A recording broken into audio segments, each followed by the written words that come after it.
Chapter 1. The Boy Who Lived. Mr. and Mrs. Dursley of number 4, Privet Drive, were proud to say that they were perfectly normal. Thank you very much. They were the last people you'd expect to be involved in anything strange or mysterious, because they just didn't hold with such nonsense.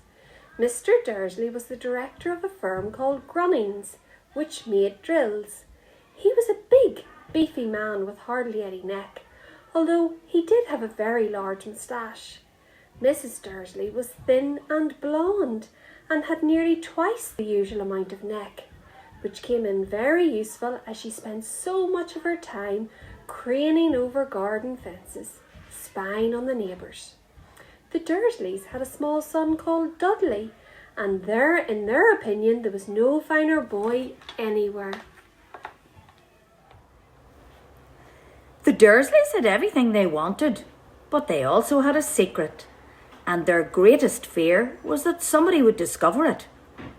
They didn't think they could bear it if anyone found out about the Potters. Mrs. Potter was Mrs. Dursley's sister, but they hadn't met for several years. In fact, Mrs. Dursley pretended she didn't have a sister, because her sister and her good-for-nothing husband were as un-Dursleyish as it was possible to be. The Dursleys shuddered to think what the neighbours would say if the Potters arrived in the street. The Dursleys knew that the Potters had a small son too, but they had never seen him. This boy was another good reason for keeping the Potters away. They didn't want Dudley mixing with a child like that. When Mr. and Mrs. Dursley woke up on the dull grey Tuesday, our story starts. There was nothing about the cloudy sky outside to suggest that strange and mysterious things would soon be happening all over the country. Mr. Dursley hummed as he picked out his most boring tie for work, and Mrs. Dursley gossiped away happily as she wrestled a screaming Dudley into his high chair. None of them noticed a large tawny owl flutter past the window. At 8:30, Mr. Dursley picked up his briefcase, pecked Mrs. Dursley on the cheek, and tried to kiss Dudley goodbye, but missed, because Dudley was now having a tantrum and throwing his cereal at the walls. "Little tyke," chortled Mr. Dursley as he left the house. He got into his car and backed out of number 4's drive. It was on the corner of the street that he noticed the first sign of something peculiar. A cat reading a map. For a second, Mr. Dursley didn't realise what he had seen. Then he jerked his head around to look again. There was a tabby cat standing on the corner of Privet Drive, but there wasn't a map in sight. What could he have been thinking of? It must have been a trick of the light. Mr. Dursley blinked and stared at the cat. It stared back. As Mr. Dursley drove around the corner and up the road, he watched the cat in his mirror. It was now reading the sign that said Privet Drive. No, looking at the sign. Cats couldn't read maps or signs. Mr. Dursley gave himself a little shake and put the cat out of his mind. As he sat in the usual morning traffic, he couldn't help noticing that there seemed to be a lot of strangely dressed people about, people in cloaks. Mr. Dursley couldn't bear people who dressed in funny clothes, the get-ups you saw in young people. He supposed this was some new stupid fashion. He drummed his fingers on the steering wheel, and his eyes fell on a huddle of these weirdos standing quite close by. They were whispering excitedly together. Mr. Dursley was enraged to see that a couple of them weren't young at all. Why, that man had to be older than he was, and wearing an emerald green cloak. The nerve of him! But then it struck Mr. Dursley that this was probably some silly stunt. These people were obviously collecting for something. Yes, that would be it.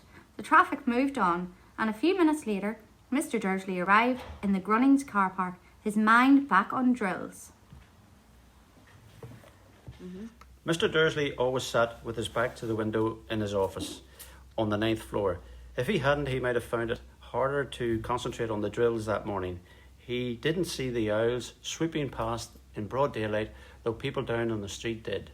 They pointed and gazed open-mouthed as owl after owl sped overhead. Most of them had never seen an owl even at night time. Mr. Dursley, however, had a perfectly normal, owl-free morning. He yelled at 5 different people. He made several important telephone calls and shouted a bit more. He was in a very good mood until lunchtime, when he thought he would stretch his legs and walk across the road to buy himself a bun from the baker's opposite. He had forgotten all about the people in cloaks until he passed a group of them next to the baker's. He eyed them angrily as he passed. He didn't know why, but they made him uneasy. This lot were whispering excitedly too, and he couldn't see a single collecting tin. It was on his way back past them, clutching a large doughnut in a bag, that he caught a few words of what they were saying. The Potters, that's right, that's what I heard. Yes, their son Harry. Mr. Dursley stopped dead. Fear flooded him. He looked back at the whisperers as if he wanted to say something to them, but thought better of it. He dashed back across the road, hurried up to his office, snapped at his secretary not to disturb him, seized his telephone, and had almost finished dialing his home number when he changed his mind. He put the receiver back down and stroked his moustache, thinking, no, he was being stupid. Potter wasn't such an unusual name. He was sure there were lots of people called Potter who had a son called Harry. He'd never even seen the boy. It might have been Harvey or Harold. There's no point in worrying Mrs. Dursley.